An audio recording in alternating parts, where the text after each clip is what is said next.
ನೀವು ಜೀವನದಲ್ಲಿ ಒಂದು ಹುಡುಗಿನ ಸಿಕ್ಕಾಪಟ್ಟೆ ಇಷ್ಟಪಟ್ಟಿದ್ದೀರಾ, ಅವಳು ನಿಮ್ಮನ್ನ ಇಷ್ಟಪಟ್ಟಿದ್ದಾಳೆ, ಮದುವೆ ಆಗ್ಬೇಕು ಅಂತೆಲ್ಲ ಪ್ಲಾನ್ ಮಾಡಿರ್ತೀರಾ. ಸಡನ್ ಆಗಿ ಒಂದಿನ ಕಾಲ್ ಮಾಡ್ಬಿಟ್ಟು ನಮ್ಮ ಮನೆಯಲ್ಲಿ ನನ್ನ ಮದುವೆ ಇಮಿಡಿಯೇಟ್ ಆಗಿ ಫಿಕ್ಸ್ ಮಾಡ್ಬಿಟ್ಟಿದ್ದಾರೆ, ನಾಳೆನೇ ನನ್ನ ಮದುವೆಗೆ ಬರಬೇಕು ಅಂತ ಹೇಳ್ತಾಳೆ. ಅವಾಗ ಏನ್ ಮಾಡ್ತೀರಾ? I'll be happy to go to her wedding if she's happy getting married to someone else. Even I did it.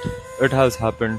Seriously? Yeah, every girl needs a man who is very successful, who has 4-5 cars, a very good home. She doesn't care if he looks good or not. She doesn't care if he's a fat or not. When she likes a person, when she is in her teen, she will look all the qualities, the good looks, this.